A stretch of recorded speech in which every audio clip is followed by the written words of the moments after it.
The night I found Sultan, the world felt like it had folded into a deeper, colder silence. The kind that makes the street lights look brittle and every shadow an accusation. If you ever hear one story about what waits in the dark, let this be the one that teaches you to listen not only with your ears, but with your gut. My name is Francisco. I live in Ottawa now. I came for work, and this city became my life. Nights here get thin and unforgiving. As soon as the sun slips away, the streets empty, and even the wind seems to hold its breath. One late afternoon, returning from the job that had brought me across the world, I found a dog tied to a tree.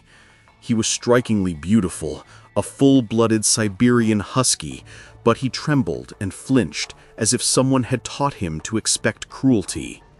There was a half-eaten piece of my lunch in my bag. I sat on the curb and offered it. He ate it like a man desperate for warmth eats a blanket, slow at first, suspicious, then ravenous.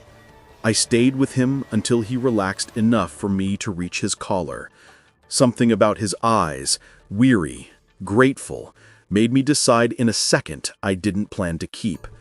I had to take him home. At my place, which has a large patio, Sultan surprised me with how quickly he settled. He loved being indoors, choosing a patch of couch opposite where I liked to sit. After long days of work, I would come home and find him waiting there, a steady presence that made the city's loneliness soften. For a month, we fell into a quiet routine: walks, coffee, TV, the comfortable small noises of two lives sharing a space. One weekend, the weather softened, and I took Sultan to the park. A concerned neighbor stopped me on the path. He had scratched marks between our houses and strange noises at night. He asked if my dog ever escaped while I was at work. I assured him Sultan never left our home alone. He seemed unconvinced, but after I explained a few times, he relaxed. Still, the seed of unease had been planted. That evening, the cold found its way through the windows.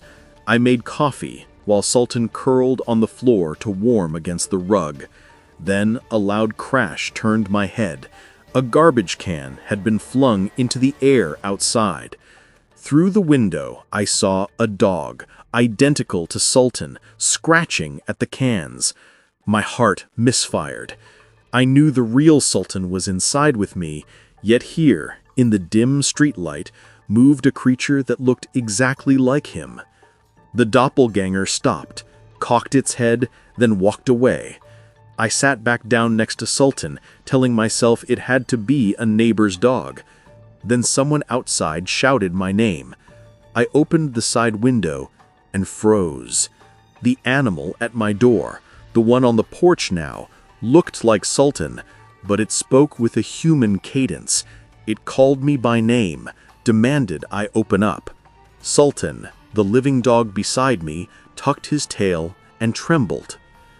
A knot of panic tightened in my throat. I called the neighbor, and his side of the line crackled with static and urgency. He was hearing barking on his end. When I told him what I saw, he interrupted, voice clipped. "Don't open anyone. He's not your brother." His words made no sense to me until he told me about what his own eyes had seen too. At his door, something that looked like my dog was trying to deceive him too. Despite that, the thing on my porch persisted. It knocked like a man, and then it spoke in the voice of my brother, a brother who had promised to visit from the United States. When the voice changed between tones, or when more than one voice overlapped, something in me froze. I moved toward the door, and as if instinct pulled me back, glanced at the real Sultan at my feet. He stared at the door with a terror I couldn't fake. I had to trust my neighbor. He told me about a legend, about skinwalkers, creatures that mimic animals or people to trick and break a household. I never thought I would face a myth in the flesh. The impostor on my doorstep shifted between pleading and pleading with malice. It begged warmth, company, entry. Every line it spoke that sounded like my brother's voice split into other voices that were not human. My neighbor kept me on the phone, giving steady warnings, telling me to keep the door shut. We sat together that night with the lights on, and Sultan and I clung to each other like lifelines. Daylight finally staggered through the curtains. When I looked outside, the neighbor's front door was ripped off its hinges, flung into the snow like a joke. I ran to his house and found rooms scoured and overturned, claw marks carved deep into the walls, as if something with the wrong hands had been inside. He was not there at first. Panic ripped through me. Then I shouted his name and heard a weak voice from the basement. We reached him, huddled in a corner, shaking and injured, with wounds across his arms. He looked like someone who had been held by fear for a long stretch of night. He told me what had happened. At almost dawn, he'd seen a pair of creatures. They'd come to his door mimicking people he loved, his deceased wife among them, and they had spoken to him as though nothing had ever died. Confused and aching with longing, he had opened the door. The thing got in, and he fled to the basement. He'd spent the rest of the night in terror. He had not been able to move until dawn. That's when we decided to act.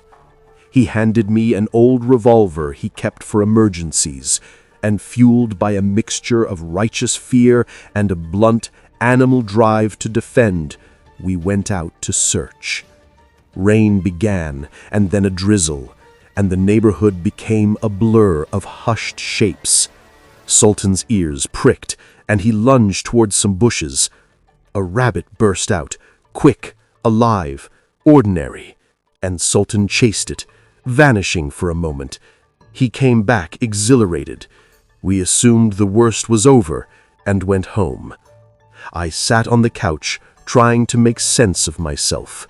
That's when I realized the dog in front of me wasn't my Sultan at all. I said aloud and felt the words like a talisman. The creature bristled. I fired the revolver, a desperate, raw shot meant to stop whatever shapeshifter dared stand where Sultan should be. I hit it in the left paw. It yelped like a dog, and then as it limped toward the door, its cry slurred and stretched into a human wail. The body convulsed and shifted, arms lengthened, fingers curled, the fur sloughed into something that was almost human, but still grotesquely animal. It stood on two legs, a horrifying hybrid that made my skin crawl. We had only moments. The thing pushed its weight toward the exit, and I took the chance to flee, leaving it collapsing where it had stood. Within minutes, patrol cars arrived. Neighbors had called because of the gunfire and the noise. My neighbor and I told what we could, that this was not an animal to be catalogued by authorities. But to them, it was easier to chalk it up to a wild animal. We had no proof for the dark, ancient mimicry we had faced. Worse still, Sultan never returned. We searched until our shoes were soaked and our hands ached. In the brush where the rabbit had disappeared, we found the last of my friend, Sultan's body, broken and still, as though sleep had finally come in the wrong place. Whoever or whatever had taken the animal had used a rabbit to separate him from me, then struck. I will not pretend we weren't shaken. The city that had once seemed only cold became incomprehensibly dangerous. Night now had edges, and every sound could be a trick. My neighbor and I swore we would not let it roam free again. We prepared ourselves for the creature's return. We learned to listen for the wrong inflections in voices, to trust the hairs on our skin, to keep doors bolted and lights burning. We learned that longing, whether for a lost companion, for a dead wife, for the warmth of a brother, can be used like a key to open a heart and a door. Some nights I still wake hearing a knock that isn't on any door in the house. Sometimes, when the wind is right, I swear I can hear muffled voices calling names they shouldn't know. I miss Sultan like a missing limb. I keep the revolver in a drawer close to my bed, not because I want to hurt anything else, but because I learned the hard way that there are things that wear what we love as a costume. If this story has a lesson, it is this: the faces of danger are often the ones you recognize best. Be careful who and what you answer in the dark. And if something calls you by a name only you should soothe, hold your hand to your heart and ask yourself if the voice comes with the warmth of the hand that once held you, or with the chill of a stranger who has learned your language. I will be ready if it comes back. I do not seek violence for the sake of it, but I will not let another shape wear the face of someone I loved to get close enough to harm me again. For Sultan, for the quiet evenings we stole from a lonely city, I keep the light on. I will keep you posted.